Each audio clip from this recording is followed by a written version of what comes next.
So దయచేసి ఎవరి సీట్లో వారు కూర్చోవలసిందిగా విజ్ఞప్తి చేస్తాను.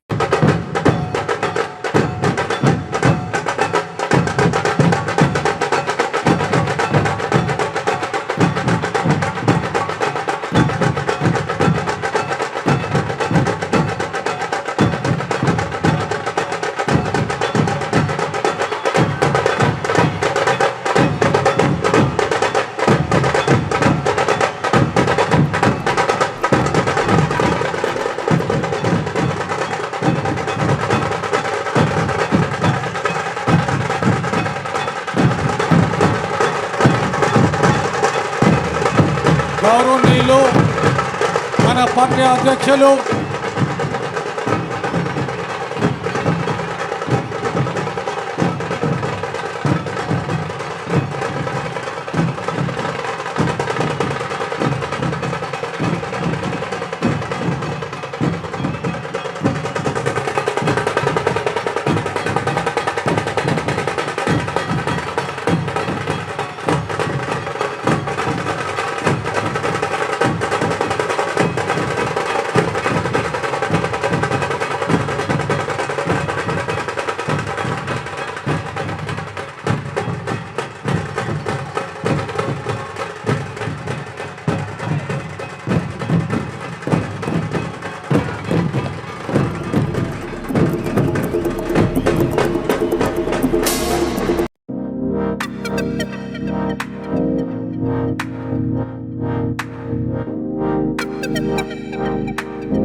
పన్నెండవ ఆవిర్భావ దినోత్సవం గ్రాండ్గా జరుగుతున్నటువంటి మన జనసేన పార్టీ ఈ సభకి విచ్చేసినటువంటి కార్యకర్తలకి, జన సైనికులకి, వీర మహిళలకి అందరికీ, అలాగే ఇక్కడ ఉన్న లీడర్స్ అందరికీ, నాయకులందరికీ, మహిళా నాయకురాళ్ళందరికీ కూడా 12వ జనసేన ఆవిర్భావ దినోత్సవ శుభాకాంక్షలు తెలియజేస్తున్నాం. సో కొన్ని సందర్భాల్లో మాట్లాడటం మాటలు కరువు అవుతాయి, ఏం మాట్లాడాలో అర్థం కాదు. ఎందుకంటే ఒక సంవత్సరం దాదాపు 9 నెలలు 10 నెలల క్రితం మనం అధికారంలో లేవు. అప్పుడు మనకి ఎలాంటి విషయాన్నైనా, ఏ విషయాన్నైనా తీవ్రంగా మాట్లాడగలిగేటువంటి శక్తి ఉంది.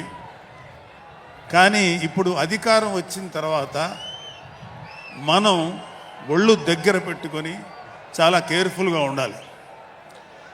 అలా ఒళ్ళు దగ్గర పెట్టుకోకుండా నోటికి వచ్చినట్లు మాట్లాడితే ఏం జరుగుతుందో మనందరం కళ్ళారా చూస్తున్నాం. ఇవాళ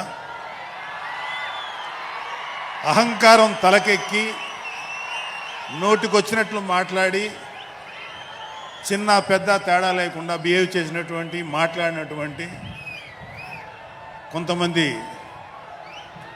ప్రతిపక్ష అని చెప్పలేములేండి, ప్రతిపక్షం లేదు కదా, నాయకులకి ఏం జరిగిందో తెలుసుకున్నాం. కాబట్టి ప్రతి మాట ఆచితూచి మాట్లాడాలి. సో అందుకని కొంచెం అది కూడా కాకుండా మేమందరం కూడా మాకు కొన్ని లిమిటేషన్స్ ఉన్నాయి.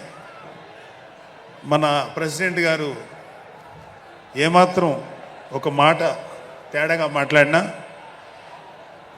ఒక ఏ విధంగానూ స్పేర్ చేయనటువంటి వ్యక్తి, ఒక డిసిప్లైన్డ్ లీడర్ ఆయన. సో ఆయన ఆధ్వర్యంలో చాలా జాగ్రత్తగా పనిచేస్తాం, జాగ్రత్తగా మాట్లాడతాం. Thank you very much. అసలు ఒక 12 సంవత్సరాల కాలం అంటే మన హిందూ సాంప్రదాయంలో 12 సంవత్సరాలకి ఒక ప్రత్యేకత ఉంది. మన కృష్ణ, గోదావరి లాంటి నదులకి పుష్కరాలు జరుగుతుంటాయి. చాలా పవిత్రమైన రోజులు అవి. అలాగా మిగతా అన్ని ఆవిర్భావ సభలు ఒక ఎత్తు అయితే ఈ 12వ ఆవిర్భావ సభ ఒక నదికి వచ్చిన పుష్కరాలు ఎంత పవిత్రమైనయో అంత గొప్ప రోజు ఈరోజు.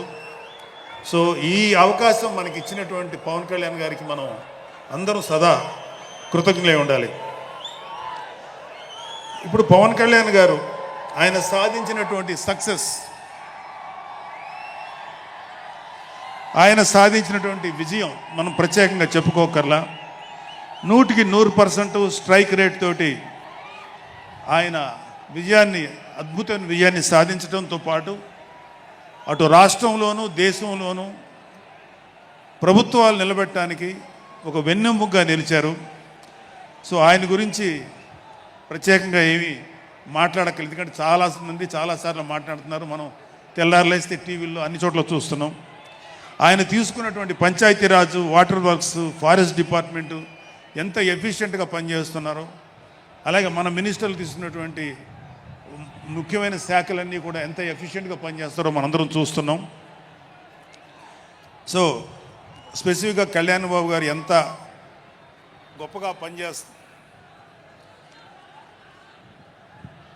గొప్పగా పనిచేస్తారని మనమేమి ప్రత్యేకంగా మాట్లాడుకోకర్లేదు.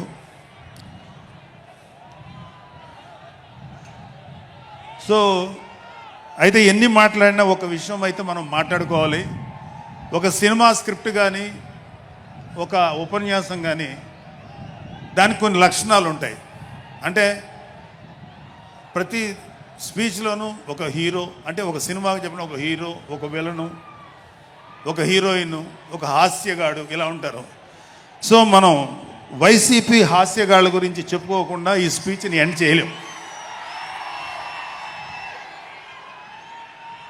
ఎందుకంటే జగన్ లాంటి హాస్యనటుడు కనే కళల గురించి మీకు చెప్పాలి. ఆయన ఎలక్షన్స్ అయిపోక ముందు నిద్రలోకి వెళ్ళారు. ఇప్పటికి నిద్ర లేవాలి. అప్పుడప్పుడు నిద్రలో లేచి కలవరిస్తుంటారు. మొన్న కూడా ఒక మాట చూశారు, కళ్ళు మూసి తెరిచేలోగా 9 నెలలు అయిపోయినాయి, ఇంకాసారి కళ్ళు మూసి తెరిచేలోపుగా 5 ఏళ్ళు అయిపోతాయి, ఆ తర్వాత అధికారం మాదే అని ఆయన మాట్లాడుతుంటే అంతకన్నా ఏ హాస్యగాడు కూడా అంత అద్భుతంగా చేయలేడు. అంత అద్భుతంగా హాస్యం చూపిస్తున్నారు ఆయన. కానీ ఆయనకి నా సలహా ఏంటంటే, సార్ మీరు నిద్రలోనే ఉండండి, అప్పుడప్పుడు కలవరించండి, తప్పులేదు. ఇంకొక 20-30 ఏళ్ల తర్వాత మీరు కల్లో నుంచి బయటికి రండి, అప్పుడు దాకా మిమ్మల్ని ఎవ్వరూ డిస్టర్బ్ చేయరు. ఇది నాకు మనస్ఫూర్తిగా నేను మీకు ఇచ్చే సలహా. మీరు 20 ఏళ్ల తర్వాత మేలుకోండి, ఆ తర్వాత మీ ఇష్టం. మేమైతే 20 ఏళ్ల దాకా మిమ్మల్ని హ్యాపీగా పడుకోమనే సలహా ఇస్తున్నాం. సో ఆంధ్రప్రదేశ్లో పవన్ కళ్యాణ్ గారి యొక్క చొరవతోటి ఏర్పాడైనటువంటి ఈ కూటమి ప్రభుత్వం ఎన్ని చోట్ల ఎంత పెద్ద సక్సెస్ అయిందో, ఎంత 164 సీట్లు సాధించే దిశగా ఆయన ఎంత కష్టపడ్డారో మనందరికీ తెలుసు. అయితే మా అదృష్టం ఏంటంటే ఇక్కడ పిఠాపురంలో జరుగుతుంది కాబట్టి పిఠాపురంలో ఎలక్షన్స్ ఎలా జరిగినాయో ఒక 2 మాటలు చెప్పకపోతే, నేను పిఠాపురంలో పనిచేసి పిఠాపురం అభిమానుల యొక్క అభిమానాన్ని చూరుకున్న పవన్ కళ్యాణ్ గారికి, అలాగే పిఠాపురం యొక్క జన సైనికులకి పౌరులకి నేను కృతజ్ఞత చూపించినట్టు అవుతుంది. సో వాళ్ళ కోసం ఈ 2 మాటలు మాట్లాడుతున్నాం. సో పవన్ కళ్యాణ్ గారు పిఠాపురంలో మమ్మల్ని పనిచేయమన్నారు. అంటే నన్ను, మా ఫ్రెండ్ అజయ్ గారిని, అలాగే మర్రెడ్డి గారిని, రత్నం గారిని, శంకర్ గౌడు, మహేంద్ర, పంచకర్ల సందీపు, ఇలా మాకందరికీ పిఠాపురంలో పనిచేసే అవకాశం ఇచ్చారు. మేము పని మొదలెట్టిన తర్వాత మాకు అర్థమైంది ఏంటంటే పవన్ కళ్యాణ్ గారికి ఆల్రెడీ ఇక్కడ విజయం ఖరారైంది. మనం ఓన్లీ పని చేస్తున్నట్టుగా ఉండడమే తప్ప మనం కొత్తగా చేయాల్సిన పని ఏమీ లేదు అని చెప్పి నాకు అర్థమైంది. నాకే కాదు మా అందరికీ అర్థమైంది. సో మేము దీన్ని ఎంత గొప్ప అదృష్టంగా తీసుకుంటున్నామంటే పవన్ కళ్యాణ్ గారు మీరు పని చేసేటువంటి మేము ఇక్కడ ఏదో పని చేసాం అనే తృప్తి మాకు ఇవ్వటం కోసం ఆయన ఈ మమ్మల్ని అపాయింట్ చేశారు తప్ప ఆయన గెలుస్తారన్నది, ఆయన అఖండ విజయం సాధిస్తారని ఆయనకు ముందే తెలుసు. కానీ ఆ సాటిస్ఫాక్షన్ మాకు ఇవ్వటం కోసం మాకు ఈ అవకాశం ఇచ్చారు. అయితే అది మా అదృష్టంగానే ఫీల్ అవుతున్నాం. చంద్రుడికో నూలు పోగులాగా ఆయన పడిన కష్టానికి ఒక చిన్న పని చేసామనే తృప్తి అయితే మాత్రం మాకు నిజంగానే ఉంది. అయితే ఇక్కడ పిఠాపురంలో పవన్ కళ్యాణ్ గారు అఖండ విజయం సాధించడానికి 2 ఫ్యాక్టర్స్, 2 ఇంపార్టెంట్ ఫ్యాక్టర్స్. ఒకటి మన ప్రెసిడెంట్ జనసేనాని పవన్ కళ్యాణ్ గారు అయితే, రెండో ఫ్యాక్టర్, నాట్ వ్యక్తి, ఫ్యాక్టర్ పిఠాపురం జన సైనికులు, పిఠాపురం పౌరులు, పిఠాపురం ఓటర్స్. వీళ్ళిద్దరూ లేకపోతే మేము ఏమి చేసినా ఏం ఉపయోగం లేదు. సో మాలో ఇంకెవరైనా సరే పవన్ కళ్యాణ్ గారి విజయానికి నేనే దోహదపడ్డాను అని ఎవరన్నా అనుకుంటే అది వారి కర్మ, అంతకంటే ఏం చేయలేం. సో ఇక్కడ మన ప్రెసిడెంట్ పవన్ కళ్యాణ్ గారికి ఆయన గురించి చెప్పడానికి ఒక ఇంపార్టెంట్ విషయం చెప్పాలి. అది ఏంటంటే మొన్న ఈ మధ్యన మా అమ్మగారితో మాట్లాడుతున్నప్పుడు మా కళ్యాణ్ బాబు గురించి ఒక మాట వచ్చింది. యాక్చువల్గా ఇక్కడ నేను ఒక అన్నగా మాట్లాడకూడదు, కానీ నేను ఒక పార్టీ జనరల్ సెక్రటరీగా మాట్లాడాల్సి వచ్చినా కూడా ఒక అన్నగా ఈ ఒక్క విషయం నేను చొరవ తీసుకుని మాట్లాడాలి. సో మా అమ్మని అడిగాను, అంటే ఆవిడ నాతో చాలా ఫ్రెండ్లీగా ఉంటుంది. ఆవిడని అడిగా, ఏదో మాటల్లో వచ్చింది, అమ్మ మమ్మల్ని, అంటే ఏ తల్లి అయినా ఒక ఆడతల్లి, ఒక స్త్రీమూర్తి బిడ్డను కనేటప్పుడు చాలా నొప్పులు పడుతుంది, అదొక పునర్జన్మ అంటారు. అలాంటిది నేను మా అమ్మని అడిగా, నేను పుట్టినప్పుడు ఏమన్నా పెయిన్స్ అనుభవించావమ్మా అని. మా అమ్మ అంది, నువ్వు పుట్టినప్పుడు నేను అనుభవించిన పెయిన్స్ భూమి మీద ఆడది అనుభవించలేదు, అంత కష్టం పెట్టేవాను. అది మా అమ్మ చెప్పింది నా గురించి. సరే కళ్యాణ్ బాబు ఎలాగా అన్న. గొప్ప విషయం అంటే నేను షాక్ అయ్యా. వాడు పుట్టినప్పుడు నాకు పెయిన్ అనేది కొంచెం కూడా తెలియలేదురా, అలాగా నాకు పెయిన్ లేకుండా, పెయిన్ ఇవ్వకుండా పుట్టాడు అని. ఈ విషయం నేను కొంచెం షాక్ అయ్యా. అదేంటమ్మా కనీసం పెయిన్స్ ఉంటాయి కదా, ఏమోరా నాకు ఏమాత్రం పెయిన్ తెలియకుండా పుట్టాడని. సో నేను ఏమంటానంటే, పుట్టేటప్పుడు కన్న తల్లికి కూడా ఏమాత్రం నొప్పి బాధ ఇవ్వకుండా పుట్టిన పవన్ కళ్యాణ్ లాంటోడు, అలాంటి నాయకుడు ఈ కూటమి భాగస్వామ్యంలో ఉప ముఖ్యమంత్రిగా ఉన్న నాయకుడు ప్రజలకి ఎందుకు బాధలు రానిస్తాడు? వాళ్ళకి ఏ బాధలు కష్టాలు రాకుండా గుండెల్లో పెట్టుకొని చూసుకుంటాడు. అది మనం కళ్ళారా ఈరోజు చూస్తున్నాం. ఇప్పుడు మనం చూస్తున్నది ఆవగింజలో అరవంతు మాత్రమే. కూటమి భాగస్వామ్యంలో పవన్ కళ్యాణ్ గారి భాగస్వామ్యంలో జరుగుతున్న కూటమి ప్రభుత్వం పరిపాలన ఆవగింజల అరశాతమే. ఇంకా చాలా ఉంది. ఇప్పుడు చూస్తుంది just tip of the iceberg. అద్భుతమైన పరిపాలన మనకు రాబోతుంది. రాబోయే 20 ఏళ్లలో ఆంధ్రప్రదేశ్ ఒక స్వర్ణయుగం చూడబోతుంది. ఎందుకంటే ఎప్పుడో స్వాతంత్రం రోజుల్లో కొంతమంది మహానుభావులు పుట్టారు. అలాంటి వ్యక్తి ఈరోజు పుట్టడం, ఈరోజు మన ముందు ఉండటం మన అదృష్టం. అలాంటి వ్యక్తి దగ్గర పని చేయడానికి ఇగో ఈ స్టేజ్ మీద ఉన్న ప్రతి ఒక్కళ్ళం గర్వంగా ఫీల్ అవుతున్నాం. మాకు పదవులు వచ్చినా రాకపోయినా ఆయనకు సేవ చేస్తాం. నేనేమంటానంటే, మీరందరూ తెలుసుకోవాల్సింది, మీరు పవన్ కళ్యాణ్ అంత గొప్పవాడు కండి, తప్పులేదు. రాకపోతే అంతగా అవ్వలేకపోతే ఒక గొప్పవాడికి అనుచరుడిగా మారండి, ఏదైనా మంచిదే. నేను ఆ పని చేశాను. రెండో పని, పవన్ కళ్యాణ్ గారు అంత గొప్పగా నేను అయ్యే దమ్ము లేదు, కానీ ఆయనకి అనుచరుడిగా మాత్రం నాకు అవకాశం ఇచ్చారు. అది నేను చాలా సంతోషపడతాను. ఎందుకంటే ఇవాళ కళ్యాణ్ బాబు లాంటి వ్యక్తి, ఇక్కడ ఉన్నటువంటి మా నాయకులు ఎవరైనా సరే, మేము చూస్తున్నది కేవలం ఒక జనరేషన్ కాదు, రాబోయే 3-4 జనరేషన్స్. అంటే మీరు, మీ పిల్లలు, మీ గ్రాండ్ చిల్డ్రన్ ఎంత మంచి ప్రపంచాన్ని చూడాలి, ఎంత మంచి జీవితాన్ని చూడాలి, ఎంత చక్కటి అవకాశాలు రావాలి అనేటువంటి ఆలోచనతోటే ముందుకెళ్తున్నాం. ఖచ్చితంగా రాబోయే 20 ఏళ్లలో ఇది జరిగి తీరుతుంది. పవన్ కళ్యాణ్ గారు ఒక జనరేషన్ కోసం కాదు, రాబోయే 2-3 జనరేషన్ల కోసం కూడా ఆలోచించగలిగేటువంటి గొప్ప నాయకుడు. ఇంకొక చిన్న విషయం ఏంటంటే,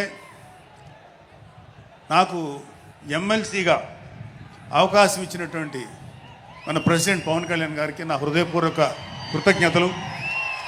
అలాగే నేను ఎమ్మెల్సీ కావటానికి నన్ను ప్రోత్సహించినటువంటి వ్యక్తులు, లేదా నేను ఎమ్మెల్సీగా ఉండాలని కోరుకున్న మీలాంటి ఎంతో అభిమానించే కార్యకర్తలు, అలాగే మా నాయకులు, ఆ రోజు నాకు సపోర్ట్గా వచ్చినటువంటి మా నాయకులందరూ, మనోహర్ గారు, రామకృష్ణ గారు, విష్ణుకుమార్ రాజు గారు, లోకేష్ గారు, వీళ్ళందరికీ కూడా నా హృదయపూర్వక కృతజ్ఞతలు.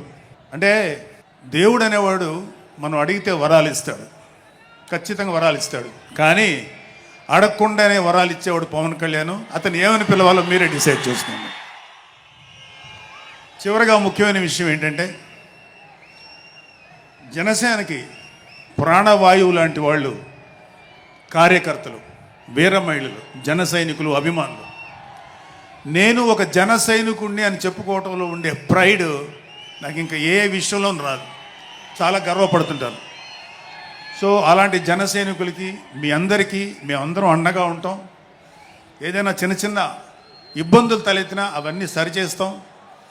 ఇంకొక విషయం ఏంటంటే, జనసేన పార్టీ ఒక్కటే మీరు ఒక కార్యకర్త స్థాయి నుంచి అత్యంత ఉన్నతమైన స్థాయికి చేరుకోగలిగేటువంటి డెమోక్రటిక్ వాల్యూస్ ఉన్నటువంటి పార్టీ జనసేన. కాబట్టి జనసేనలో ఉండండి, జనసేనని ప్రోత్సహించండి.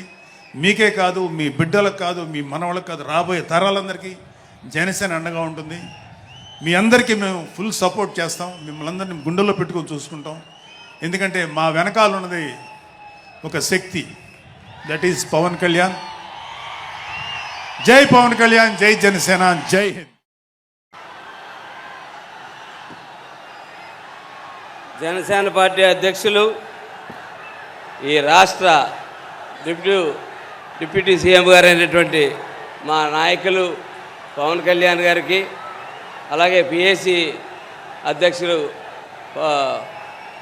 నాదెండ్ల మనోహర్ గారికి, మరొక మంత్రి గారు మా దుర్గేష్ గారికి, వేదిక మీద ఉన్నటువంటి పొలిటికల్ సెక్రటరీ ఎమ్మెల్సీ హరిప్రసాద్ గారికి, అలాగే నా తోటి ఎమ్మెల్యేలకి, ఎంపీ అయినటువంటి ఉదయ్కి, అలాగే వేదిక ముందు ఉన్నటువంటి జన సైనికులందరికీ కూడా, నాయకులకి అందరికీ, వేదిక వెనకాల కూర్చున్నటువంటి అనేక మంది కార్పొరేషన్ చైర్మన్లు, అనేక పోరాటాలు చేసిన నాయకులు అందరికీ కూడా నా నమస్కారాలు తెలియజేస్తా ఉన్నాను.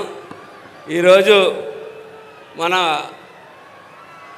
నాయకుడు ఎదురుగుండా మాట్లాడే అవకాశం వచ్చినందుకు చాలా సంతోషకరమైన విషయం. ఈవేళ నన్ను ఒక ఎమ్మెల్యేగా ఇక్కడ నిలబెట్టి మాట్లాడి స్థాయికి తీసుకొచ్చిన పవన్ కళ్యాణ్ గారికి చేతులెత్తి నమస్కారం పెడుతూ ధన్యవాదాలు తెలియజేస్తూ ఉన్నాను. అలాగే మన పార్టీని గతం, వర్తమానం, భవిష్యత్తు మూడు కూడా ఆలోచించి ఎదర నడపడానికి ఈ సభ ఉపయోగపడుతుందని చెప్పి నేను ఆశిస్తూ ఉన్నాను. ఈవేళ పవన్ కళ్యాణ్ గారుతో పాటు 2019లో మేమందరూ కలిసి పోటీ చేసినప్పుడు 2019లో సార్తో సహా అందరూ కూడా ఓటమి పాలైనప్పుడు మేము అనుకున్నాం ఆయన కలిసినప్పుడు ఆయన డేలాగా ఉంటాడు, ఏం చేయాలా ఏంటి మా పరిస్థితి అని. ఆయన కలిసిన రోజు ఆయన ఎంతో ఉత్సాహంగా ఇది పోరాటం మనం ముందుకెళ్ళాలంటే 25 ఏళ్ళు ప్రస్థానం అని చెప్పి మనం ముందుకెళ్తున్నాం అని చెప్పి మా అందరికీ ధైర్యం చెప్పి మమ్మల్ని అందరినీ కూడా ఈ 5 సంవత్సరాలు పోరాటంలో ఉంచి మమ్మల్ని ముందుకు నడిపి అనేక పోరాటాలు చేసినప్పుడు ప్రతి పోరాటం వెనకాల ఆయన మా వెనకాల నిలబడి 5 నిమిషాల్లో రెస్పాండ్ అయ్యేవారు. ఎటువంటి సమస్య వచ్చినా సరే 5 నిమిషాల్లో రెస్పాండ్ అయ్యి మాకు ఈ ధైర్యాన్ని ఇచ్చి మేము ఈ జిల్లాలో పోరాడి ఈ స్థాయికి వచ్చినందుకు పవన్ కళ్యాణ్ గారికి కృతజ్ఞతలు తెలియజేస్తూ ఉన్నాను. అట్లాగే ఇంకొక విషయం, ఏ రాష్ట్రంలో ఎవరికి దేశంలో కూడా ఎవరికి రానటువంటి క్రేజు ఈవేళ పవన్ కళ్యాణ్ గారికి ఉన్నది. నేను ఎందుకు చెప్తున్నానంటే ఎలక్షన్ల ముందున్న క్రేజ్ కాదు నేను చెప్పేది. ఎలక్షన్లు అయిన తర్వాత పవన్ కళ్యాణ్ ఈవేళ 100 రెట్లు పెరిగాడు. ఆయన 1, 10 కాదు 100 రెట్లు పవన్ కళ్యాణ్ గారు పెరగడం జరిగింది. కానీ మనం అందరూ కూడా ఈ సభ ద్వారా తెలుసుకోవాల్సింది ఏంటంటే పవన్ కళ్యాణ్ గారితో పాటు మన పార్టీని కూడా మనం పెంచుకుంటూ వెళ్ళాలి. ఆ పెంచుకోవడానికి మీ అందరి సహకారం కావాలని చెప్పి నేను కోరుకుంటా ఉన్నాను. ఈవేళ మహారాష్ట్ర ఎన్నికలకి వెళ్ళినా ఎక్కడికి వెళ్ళినా ఏం చేసినా సరే ఈవేళ ఈ దేశంలో మోడీ గారి తర్వాత ఇంత ఫ్రేమ్ ఉన్న నాయకుడు ఎవరన్నా ఉన్నారంటే అది పవన్ కళ్యాణ్ అని చెప్పి నేను చెప్పగలుగుతా ఉన్నాను. అట్లాగే నేను నా సొంతంగా చాలామందితో మాట్లాడుతుంటే ఆ మాటల సందర్భంలో సౌత్ ఇండియా మోడీగా పవన్ కళ్యాణ్ గారిని అభివర్ణిస్తున్న అనేక మంది స్నేహితులు నా ప్రయాణంలో చాలామంది ఎదురైన సందర్భం కనపడుతూ ఉంది. ఇవన్నీ ముందు సాధ్యం కావాలంటే మనం భవిష్యత్తులో చేసుకోవాల్సింది పార్టీని మరింత బలోపేతంగా, ఈవేళ పార్టీ చాలా బలోపేతంగా ఉంది, మరింత బలోపేతంగా అనేక పార్టీల నుంచి ఈవేళ జనసేన ఆల్టర్నేటివ్గా కనపడుతోంది. జనసేన పార్టీకి జాయిన్ అవ్వడానికి ముందుకు వస్తూ ఉన్నారు ప్రతి ఒక్కరూ కూడా, అది పవన్ కళ్యాణ్ గారి గురించి. కాబట్టి పార్టీ నిర్మాణంలో ఎవరో కూడా ఒక 21 మంది శాసనసభ్యులు, 2 ఎంపీలని, 2 ఎమ్మెల్సీలని, వీళ్ళందరినీ ఇంతమందిని తయారు చేసి ఈవేళ ఇక్కడ పెట్టారు ఆయన. ఇలాగ అనేక మంది కార్పొరేషన్ డైరెక్టర్లు, కార్పొరేషన్ చైర్మన్లు, అలాగే మీకు కింద ఉన్న దాంట్లో అనేక మంది నీటి సంఘం ప్రెసిడెంట్లు, పిఎస్సి ప్రెసిడెంట్లు, సర్పంచులు అనేక మందిని తయారు చేసుకున్నాం. ముందు కూడా మీరందరూ కూడా ఈ వేదికలో మనుషులు చాలామంది మీలో ఉండాలని చెప్పి నేను కోరుకుంటూ పార్టీని నిర్మాణంలో మీ అందరూ భాగస్వాములు కావాలని చెప్పి తెలియజేసుకుంటూ జై జనసేన, జై పవన్ కళ్యాణ్, జై జనసేన. జనసేన పార్టీ అధ్యక్షులు మన ప్రీతమ నాయకులు శ్రీ పవన్ కళ్యాణ్ గారికి నమస్కారాలు తెలియజేస్తూ, ఆ రోజు బ్రిటిష్ పాలకులకు వ్యతిరేకంగా గిరిజనుల ఉద్యమంలో నడిపించినటువంటి మన్యం వీరుడు అల్లూరి సీతారామరాజు అయితే ఈరోజు గిరిజన ప్రాంతాలు పర్యటించి గిరిజన బాధలు కష్టాలు తెలుసుకున్నటువంటి వ్యక్తి మా మన్యం వీరుడు శ్రీ పవన్ కళ్యాణ్ గారని మీ అందరికీ నేను తెలియజేస్తున్నాను. డోలీ మోతల నుంచి బాధలు తప్పించినటువంటి వ్యక్తి శ్రీ పవన్ కళ్యాణ్ గారు. ఈరోజు గిరిజన ప్రాంతాల్లో ప్రతి గిరిజన గ్రామానికి రోడ్డు సదుపాయాలు కల్పించి మంచినీటి సౌకర్యాలు కల్పించినటువంటి వ్యక్తి శ్రీ పవన్ కళ్యాణ్ గారు. మరి వైసీపీ ప్రభుత్వంలో నా గిరిజనులు, నా దళితులు, నా బీసీలు అన్నటువంటి వ్యక్తి మరి ఆ రోజు దళితుడైనటువంటి సుధాకర్ గారు ఒక మాస్క్ అడిగినందుకు ఆ రోజు దళితుడిని నిర్దాక్షిణ్యంగా చంపించినటువంటి వ్యక్తి జగన్మోహన్ రెడ్డి. అలాగే అప్పు తీసుకున్నందుకు పాపానికి ఒక గిరిజన మహిళని ఆ రోజు వైసీపీ ప్రభుత్వంలో ట్రాక్టర్తో తొక్కించినటువంటి వ్యక్తి జగన్మోహన్ రెడ్డి. అలాగే మా మన్యం జిల్లాలో నడి రోడ్డుపై ఒక గిరిజన మహిళ ప్రసవం చేసిందంటే దానికి కారణం జగన్మోహన్ రెడ్డి. ఆ రోజు ఏ ప్రాంతానికి కూడా కనీస రహదారి సౌకర్యం కూడా కల్పించలేదు. మరి ఆ రోజు ఆ ప్రభుత్వంలో గిరిజనులకి తీవ్రమైనటువంటి అన్యాయం జరిగింది. ఈరోజు మన పవన్ కళ్యాణ్ గారు మరి నరేగా నిధుల నుంచి గిరిజన ప్రాంతాలన్నిటికీ కూడా ఈరోజు పెద్ద ఎత్తున రోడ్లు సదుపాయం కల్పించారంటే మా గిరిజనులందరూ కూడా మన నాయకులు పవన్ కళ్యాణ్ గారికి రుణపడి ఉన్నామని సందర్భంగా తెలియజేస్తా ఉన్నాను. మరి అది ఆయన యొక్క గొప్పతనం. మరి ఈరోజు మన్యం ప్రాంతాల్లో మరి చెప్పులు లేకుండా కూడా ప్రతి గ్రామానికి వెళ్ళినటువంటి వ్యక్తి మన పవన్ కళ్యాణ్ గారు. మరి ఒక సినిమా రంగం నుంచి మరి ఈరోజు ఎన్నో కష్టాలు కోర్చి నష్టాలు కోర్చి ఈరోజు మరి మా ప్రాంతాలన్నీ కూడా పర్యటన చేసి మరి ఈరోజు పవన్ కళ్యాణ్ గారు ఆదుకున్నారంటే వారికి ప్రత్యేకంగా నేను ధన్యవాదాలు తెలియజేస్తున్నాను. ఇంకా మా ప్రాంతాల్లో గత ప్రభుత్వంలో జగన్మోహన్ రెడ్డి ప్రభుత్వంలో జీవో నెంబర్ 3 గిరిజన ప్రాంతాల్లో 100% ఉద్యోగ ఉపాధి అవకాశాలు కల్పించాలనే ఒక జీవో నెంబర్ 3ని కూడా వైసీపీ ప్రభుత్వం రద్దు చేయబడింది. నేను ఈ సభ సాక్షిగా మన నాయకులకు అడుగుతా ఉన్నాను, తమరు ప్రత్యేకమైనటువంటి దృష్టి పెట్టి మా గిరిజన సామాజిక వర్గాన్ని ఆదుకోవాలని ఈ సభ ద్వారా మీకు తెలియజేస్తా ఉన్నాను. అలాగే మరి ఈరోజు వైద్య సదుపాయం కూడా అన్ని ప్రాంతాల్లో మరి మా ప్రాంతాల్లో అందించినటువంటి వ్యక్తి పవన్ కళ్యాణ్ గారు. వారికి మేము ఎల్లప్పుడూ కూడా రుణపడి ఉంటామని తెలియజేస్తూ ఈ అవకాశం ఇచ్చినటువంటి పెద్దలు పవన్ కళ్యాణ్ గారికి మరొకసారి శిరస్సు వంచి నమస్కారాలు తెలియజేస్తూ సెలవు తీసుకుంటున్నాను. వేదికను అలంకరించిన మన అందరి గుండె చప్పుడు మన ప్రియతమ నాయకులు పవన్ కళ్యాణ్ గారికి ప్రత్యేక నమస్కారం. జయకేతనం సభ వేదిక మీద నుంచి, అలాగే వేదికను అలంకరించిన మిగిలిన పెద్దలందరికీ, వేదిక ముందున్న 2 రాష్ట్రాల జన సైనికులకి వీర మహిళలకి ప్రత్యేక ధన్యవాదాలు.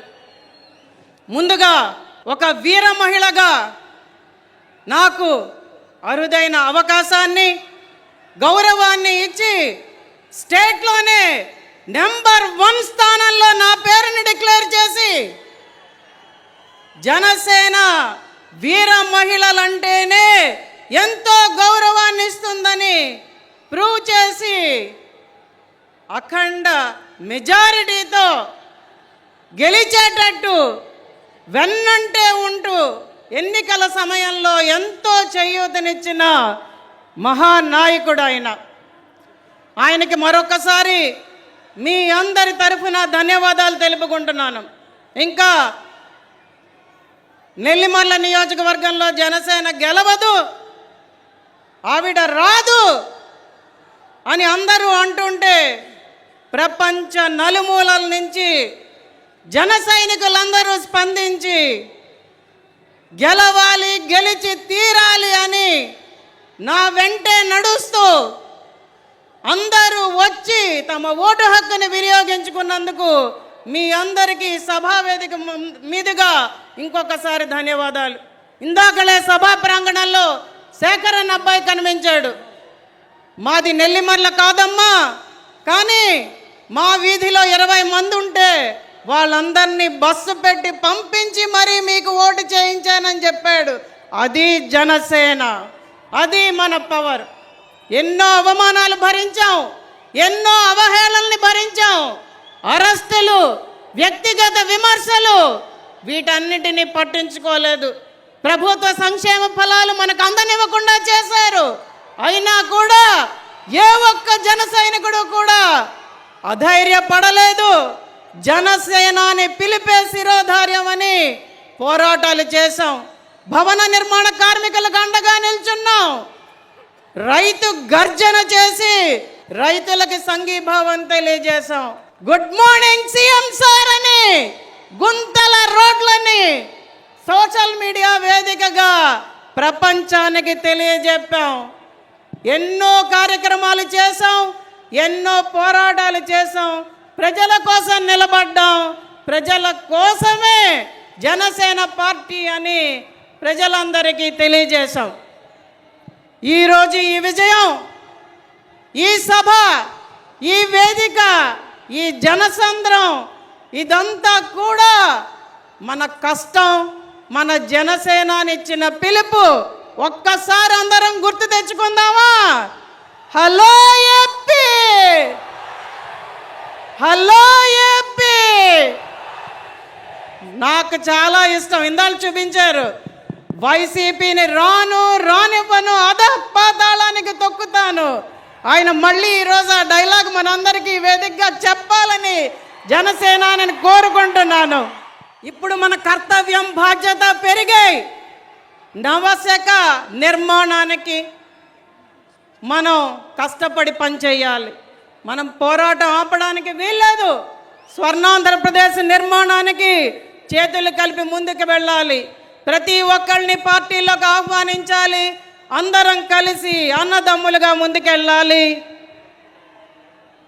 మనమందరం కలిసి యువత బంగారు భవిష్యత్తు అన్న మన జనసేనాని మాటని నిజం చేసేటట్టుగా పనిచేయాలని పిలుపునిస్తూ నాకు ఈ అవకాశం ఇచ్చినందుకు అందరికీ ప్రత్యేకంగా ధన్యవాదాలు తెలుపుకుంటున్నాను. రాష్ట్ర అభివృద్ధిలో జనసేన మంత్రుల ప్రస్థానం. రాష్ట్ర పౌర సరఫరాల శాఖ మంత్రిగా బాధ్యతలు తీసుకున్న శ్రీ నాదెండ్ల మనోహర్ గారు పేదలకు నిత్యావసరాలు పంపిణీ చేసే వ్యవస్థ, ఎంతో కీలకమైన వ్యవస్థను మంత్రి మనోహర్ గారు ఎంతో గొప్పగా నిర్వహిస్తున్నారు. బాధ్యతలు చేపట్టిన రోజు నుండి ఎప్పటికప్పుడు నిత్యావసరాల ధరలు పెరగకుండా చర్యలు తీసుకున్నారు. పెరిగిన వివిధ నిత్యావసరాల ధరలను 5 సార్లు తగ్గించి ప్రజలకు ఎంతో మేలు చేశారు. మార్కెట్లు, రేషన్ షాపులు స్వయంగా తనిఖీ చేస్తూ ఎక్కడా అక్రమాలు జరగకుండా చర్యలు తీసుకుంటున్నారు. పేదలకు చెందాల్సిన రేషన్ బియ్యం అమ్ముకుని గత ప్రభుత్వం కొన్ని వేల కోట్లు అక్రమంగా దోచుకుంది. మంత్రిగా బాధ్యతలు స్వీకరించిన రోజు నుండి పేదలకు చెందాల్సిన బియ్యం అక్రమ తరలింపుపై శ్రీ నాదెండ్ల మనోహర్ గారు ఉక్కుపాదం మోపారు. బియ్యం గోదాములు ఆకస్మిక తనిఖీ నిర్వహించి ఎన్నో వేల టన్నుల రేషన్ బియ్యాన్ని స్వాధీనం చేసుకున్నారు. ఎంతటి వారైనా లెక్క చేయకుండా పేదల బియ్యం దోచుకున్న మాజీ మంత్రి కుటుంబంపై, గత ప్రభుత్వంలో కీలకంగా ఉన్న వ్యక్తులపై కేసులు నమోదు చేశారు. కాకినాడ పోర్టు ద్వారా విదేశాలకు రేషన్ బియ్యం తరలింపుపై ఉప ముఖ్యమంత్రి శ్రీ పవన్ కళ్యాణ్ గారితో కలిసి వెళ్లి అక్కడున్న నౌకను స్వాధీనం చేసుకుని 2384 టన్నుల బియ్యం స్వాధీనం చేసుకున్నారు. అలాగే రాష్ట్రంలో ఉన్న వివిధ పోర్టులు సందర్శించి అక్కడ నిఘా పెంచి పేదల బియ్యం అక్రమ తరలింపు కాకుండా చర్యలు తీసుకున్నారు. పేదల బియ్యం దోచుకునే వారిపై కఠిన చర్యలు తీసుకోవాలని గౌరవ ముఖ్యమంత్రి నారా చంద్రబాబు గారితో ఉప ముఖ్యమంత్రి శ్రీ పవన్ కళ్యాణ్ గారితో చర్చించి పేదల బియ్యం దోపిడీ చేసే వారిపై పీడీ చట్టం కింద కేసు నమోదు చేయాలని కీలక నిర్ణయం తీసుకున్నారు. కాకినాడ పోర్టు ద్వారా గత వైసీపీ ప్రభుత్వంలో జరిగిన పేదల బియ్యం దోపిడీపై సిఐడి ద్వారా విచారణకు ఆదేశించారు.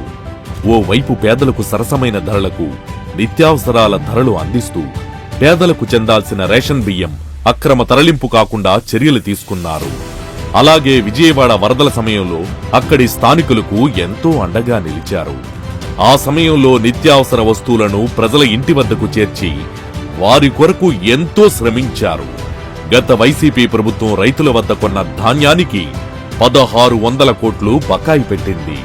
అధికారం చేపట్టిన వెంటనే ఈ 1600 కోట్ల బకాయిలను చెల్లించి రైతులను ఆర్థికంగా ఆదుకున్నారు. అలాగే గతంలో ఎన్నడూ లేని విధంగా రైతుల నుండి సకాలంలో ధాన్యం సేకరించిన 24 గంటల్లోనే రైతుల ఖాతాల్లో డబ్బు జమ చేసి రైతులకు ఎంతో మేలు చేశారు. మీరు కొనుగోలు చేసిన 24 గంటల్లోనే మీ ఖాతాలో పడిపోతాయి. అకౌంట్లో పడ్డాయా డబ్బులు? ఓకే. 2024-25 ఖరీఫ్ సీజన్లో 31 లక్షల మెట్రిక్ టన్నుల ధాన్యం సేకరించి రైతులకు 7,300 కోట్లు చెల్లించారు. 5 లక్షల మంది రైతులకు లబ్ధి చేకూర్చారు.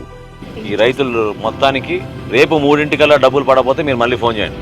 ధాన్యం అమ్ముకుంటే 6 గంటల పడింది మాకు డబ్బులు. రాష్ట్ర ప్రభుత్వం ఎంతో ప్రతిష్టాత్మకంగా చేపట్టిన దీపం పథకం ద్వారా గ్యాస్ సిలిండర్ల పంపిణీని ఎంతో సమర్థవంతంగా నిర్వహించారు. గతేడాది నవంబర్ నెలలో మొదలైన పథకం ద్వారా ఇప్పటి వరకు 95 లక్షల మందికి గ్యాస్ సిలిండర్లు అందించారు. గ్యాస్ సిలిండర్లు సరఫరా చేసిన 24 గంటల్లోనే వారి ఖాతాల్లో డబ్బులు జమ చేశారు. గత 5 ఏళ్లలో వైసీపీ ప్రభుత్వం పౌర సరఫరాల శాఖను నిర్వీర్యం చేసి కేవలం ఏడాదికి సగటున 1900 కోట్లు ఖర్చు చేస్తే కేవలం 2024-25 ఆర్థిక సంవత్సరంలో పౌర సరఫరాల కొరకు 9,000 కోట్లు ఖర్చు చేశారు. ఈ ఆర్థిక సంవత్సరంలో కూడా 3 గ్యాస్ సిలిండర్లు సరఫరా కొరకు 2,600 కోట్లు వెచ్చించారు. పౌర సరఫరాల శాఖకు 3,800 కోట్ల బడ్జెట్ కేటాయించారు. పేదలకు నేరుగా లబ్ధి చేకూర్చే పౌర సరఫరాల శాఖను ఎంతో సమర్థంగా నిర్వహిస్తోన్న మంత్రి నాదెండ్ల మనోహర్ గారి పట్ల ప్రజలు ఎంతో హర్షం వ్యక్తం చేస్తున్నారు. పర్యాటక సాంస్కృతిక సినిమాటోగ్రఫీ శాఖ మంత్రిగా మన కందుల దుర్గేష్ గారి ప్రస్థానం రాష్ట్రంలో ఉన్న వివిధ పర్యాటక కేంద్రాలను సందర్శించి కీలకమైన రాష్ట్ర పర్యాటక పాలసీని తీర్చిదిద్దారు. కీలకమైన ఈ పాలసీ ద్వారా సర్క్యూట్స్ అభివృద్ధి చేయడానికి సంకల్పించి పర్యాటక రంగంలో పెట్టుబడులు రాబడుతున్నారు. ఇటీవల జరిగిన విశాఖ పర్యాటక సదస్సు ద్వారా పర్యాటక రంగంలో రాష్ట్రానికి 1,217 కోట్ల పెట్టుబడులు సాధించారు. 2,500 మందికి పైగా ఉపాధి అవకాశాలు కల్పించారు. ఆంధ్ర ఊటీగా పిలువబడే అరకులోయలో అరకు ఉత్సవాన్ని అరకు చలి ఉత్సవ్ పేరిట ఘనంగా నిర్వహించారు. కేంద్రంతో చర్చించి సాస్కీ పథకం ద్వారా అఖండ గోదావరి, గండికోట ప్రాజెక్టులకు 172.34 కోట్ల నిధులు రాబట్టారు. రానున్న 5 ఏళ్లలో రాష్ట్రాన్ని పర్యాటక ఆంధ్రప్రదేశ్ గా తీర్చిదిద్దడమే లక్ష్యంగా అహర్నిశలు శ్రమిస్తున్నారు. అలాగే సినిమాటోగ్రఫీ శాఖ ద్వారా రాష్ట్రంలో ఉన్న గొప్ప ప్రదేశాలను ప్రొడ్యూసర్లకు, సినిమా పెద్దలకు తెలియజేస్తూ ఈ ప్రాంతాల్లో ఎక్కువ చిత్రీకరణ జరిగేలా, తద్వారా ఎక్కువ మందికి ఉపాధి కలిగించేలా తగిన చర్యలు తీసుకుంటున్నారు.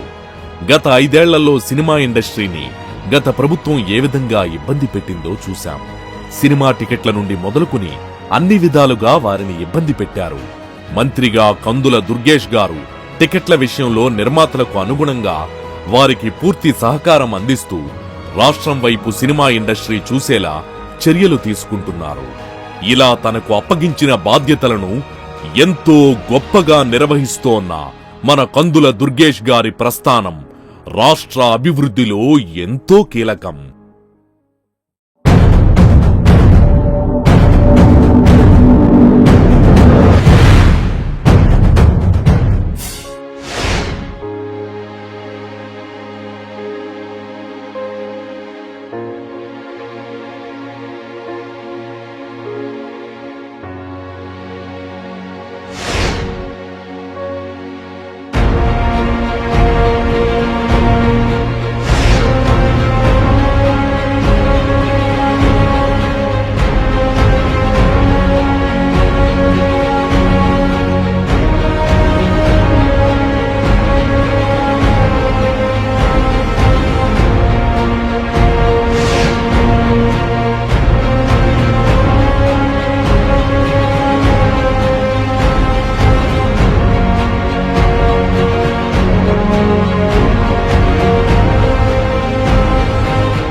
నాకైతే దేవుళ్ళకి కనపడుతున్నాడు సార్. మాలాంటి వాళ్ళకు దేవుడే సరైన.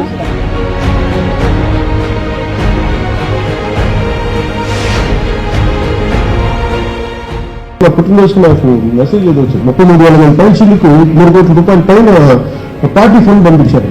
అంటే మా పార్టీ వాళ్ళు ఇచ్చింది ఒక్కొక్కరు 10 రూపాయల 100, 1000 లక్షలు తెలియదు. కానీ కాకపోతే వాళ్ళు పెట్టిన పెట్టుబడి ఇది మాదని పెట్టిన పెట్టుబడి, దానికి మీద కొన్ని వేల కోట్లు.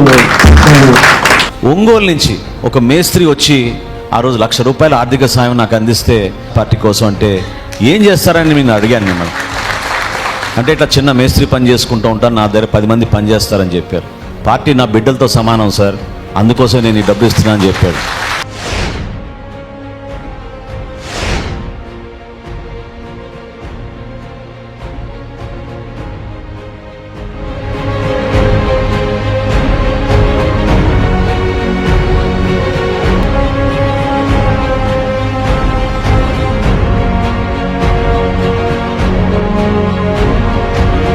పాలనలో మార్పు కోసం, భవిష్యత్తుపై ఆశ కోసం ప్రయాణం చేస్తున్న జనసేన పార్టీకి అండగా నిలబడటం మనందరి బాధ్యత. పార్టీకి అండగా మన వంతు బాధ్యతగా విరాళాలు అందించే కార్యక్రమమే నా సేన కోసం నా వంతు. ప్రతి ఒక్క జన సైనికుడిని, వీర మహిళలను కుటుంబ సభ్యుడిగా భావించేటువంటి శ్రీ పవన్ కళ్యాణ్ గారిని మనము ఒక కుటుంబ సభ్యుడిగా భావించి ఆయనకు అండగా నిలబడదాం. మన బిడ్డల భవిష్యత్తు కోసం మన పార్టీకి విరాళాలు ఇద్దాం.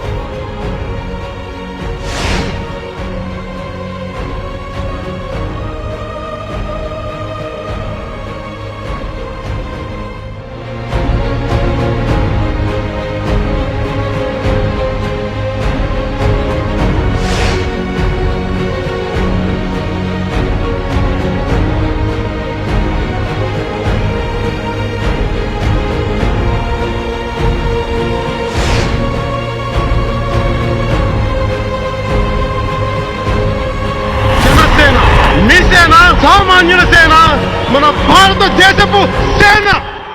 వేదికను అలంకరించిన మంత్రులు, ఎంపీలు, ఎమ్మెల్సీలు, వివిధ పదవుల్లో ఉన్న నాయకులకి, వేదిక ముందున్న జన సైనికులు, వీర మహిళలందరికీ పేరు పేరున నా ఉదయపూర్వక నమస్కారాలు. 11 సంవత్సరాలు పూర్తి చేసుకుని 12వ సంవత్సరంలోకి అడుగుపెట్టిన జనసేన కుటుంబ సభ్యులందరికీ కూడా ఆవిర్భావ దినోత్సవ శుభాకాంక్షలు తెలియజేస్తూ, ఒక వ్యక్తి రెక్కల కష్టంతో, ఒక వ్యక్తి కష్టంతో, ఒక వ్యక్తి మీద ఉన్న నమ్మకంతో ఈరోజు మేమంతా గెలిచి ఇక్కడ కూర్చున్నాం. ఓవర్ నైట్ ఇది మనకు రాలేదండి. పవన్ కళ్యాణ్ గారు పోరాటాలు, ప్రజల పట్ల, ప్రజల అవసరాల పట్ల ప్రతి ఇంటిలో ఒక కొడుకులాగా వారు నిలబడి చేసిన పోరాటాలు పవన్ కళ్యాణ్ గారికి మీరు తోడుండి నడిపించిన దానికే ఈ రోజున మేము ఇక్కడ కూర్చున్నాం. 21కి 21 గెలిచామని చెప్పి అది మా గొప్పతనం అని మేము అనుకుంటే అది చాలా తప్పు అవుద్ది. ఇది పవన్ కళ్యాణ్ గారు ఈరోజు మేమంతా గెలిచి ఇక్కడ కూర్చున్నాం. అది గుర్తెరిగి పనిచేయాలని చెప్పి మేమంతా అనుకుంటా ఉన్నాం. మరొక విషయం, 12 సంవత్సరాలు పూర్తయిన తర్వాత అధికారంలోకి వచ్చిన 9 మాసాల్లో ఈ రాష్ట్ర ప్రభుత్వ ప్రతిష్ట పెంచడంతో పాటు 9 నెలల కాలంలో అనేక సమస్యల మీద గతంలో ప్రతిపక్షంలో ఉన్నప్పుడు కూడా ఎలా స్పందించారో, ప్రజల అవసరాల పట్ల అధికారంలో ఉన్నా కూడా అలా స్పందించిన వ్యక్తి మన నాయకుడు పవన్ కళ్యాణ్ గారు.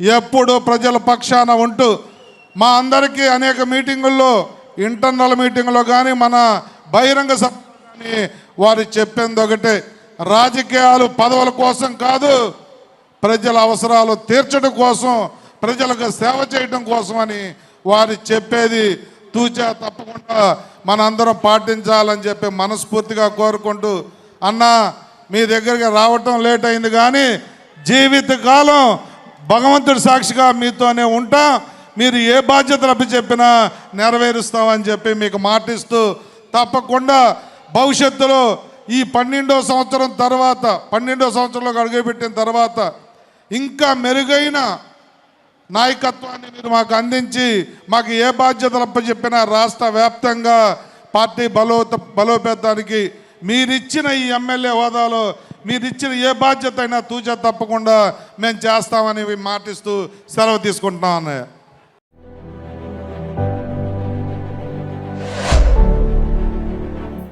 ప్రజాస్వామ్యంలో ప్రజల కష్టాలు తీర్చేందుకు అనేక వ్యవస్థలు ఉన్నప్పటికీ వాటి నుండి స్పందన లేక పరిష్కార మార్గానికి ఎవరి దగ్గరకు వెళ్లాలో తెలియక ఇబ్బందులు ఎదుర్కొంటున్న ప్రజలకు గొంతుకను ఇచ్చి వారి సమస్యలను జనవాణిగా మార్చి సంబంధిత ప్రభుత్వ శాఖల వద్దకు తీసుకువెళ్లి వారిపై ఒత్తిడి తీసుకువచ్చి సమస్యల పరిష్కారానికి ముందడుగు వేసింది జనసేన. అదే జనవాణి. జనవాణి కార్యక్రమం ప్రారంభించడానికి ఒక ఆడపిల్ల నా దగ్గరికి వచ్చి మా ఇల్లు బదులు కొట్టేసి వెళ్ళిపోమని చెప్పారు, కనీసం మాకు సరైన ఆల్టర్నేట్ వసతి కల్పించలేదు అని నాకు కంప్లైంట్ ఇచ్చింది. చెల్లెల యొక్క ఆవేదనే జనవాణి కార్యక్రమానికి శ్రీకారం చుట్టింది. నాడు ఏ అధికారం లేకపోయినా సరే రాష్ట్ర వ్యాప్తంగా జనవాణిని నిర్వహించి అనేక సమస్యలను ప్రభుత్వం దృష్టికి తీసుకుని వెళ్లి వాటి పరిష్కారానికి ప్రభుత్వంపై ఒత్తిడి తీసుకొచ్చింది జనసేన.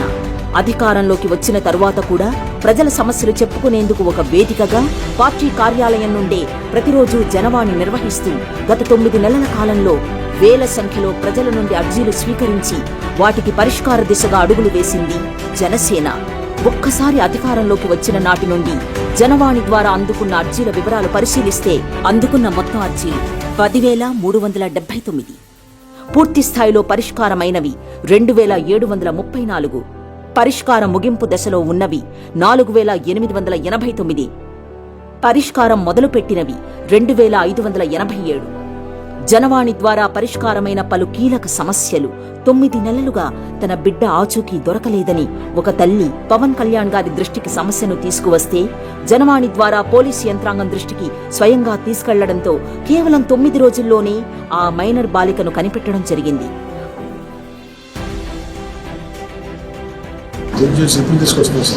ఇప్పుడు మా టీం రీచ్ అవుతున్నారు సార్. మేబీ వాటికి ఇంకో హాఫ్ అన్ అవర్ రీచ్ అవ్వాలి సార్. రేపు వచ్చేస్తారు సార్. రేపు మార్నింగ్ బై నా ఉద్దేశం 11 లోపు 12 లోపు వచ్చేస్తారు సార్. అక్కడ లోకల్ పోలీసులు హెల్ప్ చేశారు సార్. మన సైబర్ క్రైమ్ టీం కానీ మన లా అండ్ ఆర్డర్ టీం కానీ చాలా హెల్ప్ చేశారు సార్. బాగా గట్టిగా చేశారు సార్. పూర్తిగా ఈ వారం రేపు దీని మీద కూర్చున్నారు sir. Thank you sir. Thanks for very swiftly sir. Thank you sir. ఆర్థిక సమస్యలతో మెడికల్ సీట్ వచ్చినా సరే చదువుకు ఇబ్బంది పడుతున్న మన పిఠాపురం విద్యార్థినికి 4 లక్షల ఆర్థిక సాయం అందించిన శ్రీ పవన్ కళ్యాణ్ గారు అంగవైకల్యంతో బాధపడుతున్న మహిళకు ట్రైసైకిల్ అందించి వారికి ఆసరా కల్పించడం జరిగింది. గుంటూరు జిల్లా ప్రత్తిపాడు నియోజకవర్గం కొప్పర్రు గ్రామానికి బస్ సదుపాయం లేక ఇబ్బందులు పడుతుంటే ఆర్టీసీ వారితో సంప్రదింపులు జరిపి ఊరికి బస్ సౌకర్యం కల్పించారు. మెడికల్ ఉద్యోగులు జీతాలు రాక ఇబ్బందులు పడుతున్న విషయాన్ని తెలుసుకుని 3 రోజుల్లోనే వారికి పెండింగ్ జీతాలు విడుదల చేయించారు. మాకందరికీ ఉన్న నమ్మకం ఏంటంటే కేవలం డిప్యూటీ సీఎం సార్ మాత్రమే ఇది చేయగలరని, సార్ ఒక్కరే ఇది చేయగలరని నమ్మకంతో మేము ఇంత ఈ పార్టీ ఆఫీస్ దగ్గర మొండిగా కూర్చున్నట్టు చేశాం సార్. మీరు చేసిన సహాయానికి మాత్రం నా కుటుంబం తరపున ఇక్కడున్న మా అందరి తరపున మీకు ధన్యవాదాలు తెలియజేసుకుంటున్నాను sir. Thank you sir. Thank you deputy CM గారు. పిఠాపురంలో వృద్ధురాలి స్థలం సమస్య, దివ్యాంగుల సమస్యలు, లా అండ్ ఆర్డర్, లీగల్, అభివృద్ధి, ఉపాధి వంటి ఎన్నో వేల అంశాలపై సమస్యల అర్జీలు స్వీకరించి వాటి పరిష్కారానికి తన గళాన్ని జోడించి ప్రజా సమస్యల పరిష్కార వేదికగా నిలిచి జనవాణి జనసేన భరోసా అంటూ ప్రజలకు ధైర్యాన్నిస్తూ అండగా నిలిచింది జనసేన. జై జనసేన, జై జై జనసేన. జనసేన మీ సేన, సామాన్యుల సేన, మన భారతదేశపు సేన. 2019 నుండి 2024 వరకు ఆంధ్రప్రదేశ్ రాష్ట్రం వైసీపీ నిరంకుశ పాలనలో అభివృద్ధికి దూరమై అరాచక పాలనలో 5 కోట్ల ఆంధ్రులు ఇబ్బందులు పడుతున్న సమయంలో రాష్ట్రాన్ని వైసీపీ నేంతల చెర నుండి విడిపించేందుకు, అభివృద్ధి బాట పట్టించేందుకు, రాష్ట్ర ప్రజలకు సుపరిపాలన అందించాలనే లక్ష్యంతో, రాష్ట్రంలో స్థిరమైన ప్రభుత్వాన్ని ఏర్పరచాలనే లక్ష్యంతో జనసేన పార్టీ అధినేత పవన్ కళ్యాణ్ గారు ఎంతో ఉన్నత ఆలోచనలతో ముందుకు వచ్చి తెలుగుదేశం, భారతీయ జనతా పార్టీలతో కలిపి ఎన్డీఏ కూటమి ఒక్కటిగా ఎన్నికల్లో ముందుకు వెళ్లే విధంగా పొత్తు గెలిచేలా నిర్ణయం తీసుకున్నారు. ఎన్నికల సమయంలో ఎన్డీఏ కూటమి ఇచ్చిన హామీలు ప్రజలు నమ్మడంతో 164 స్థానాలలో కూటమి అభ్యర్థులను గెలిపించి చరిత్రాత్మక విజయాన్ని అందించారు. గెలిచిన రోజు నుండి కూటమి ప్రభుత్వం ప్రజలకు ఇచ్చిన హామీలను అమలు చేసేందుకు, రాష్ట్రాన్ని అభివృద్ధి బాట పట్టించేందుకు అన్ని వర్గాల ప్రజలకు సంక్షేమ ఫలాలు అందించేలా ఒకవైపు అభివృద్ధి, మరోవైపు సంక్షేమంతో ముందడుగు వేస్తోంది. ఇందులో భాగంగా ప్రధాన ఎన్నికల హామీలైన పెన్షన్ల పెంపును అమలు చేసి వృద్ధాప్య పెన్షన్ 1000 రూపాయలకు పెంచి 4,000 రూపాయలను ప్రతి నెల మొదటి తేదీన ఇంటి వద్దే అందించే కార్యక్రమానికి శ్రీకారం చుట్టారు. మహిళలకు ఉచిత గ్యాస్ సిలిండర్ హామీని నిలబెట్టుకుంటూ సంవత్సరానికి 3 ఉచిత గ్యాస్ సిలిండర్లు అందిస్తోంది.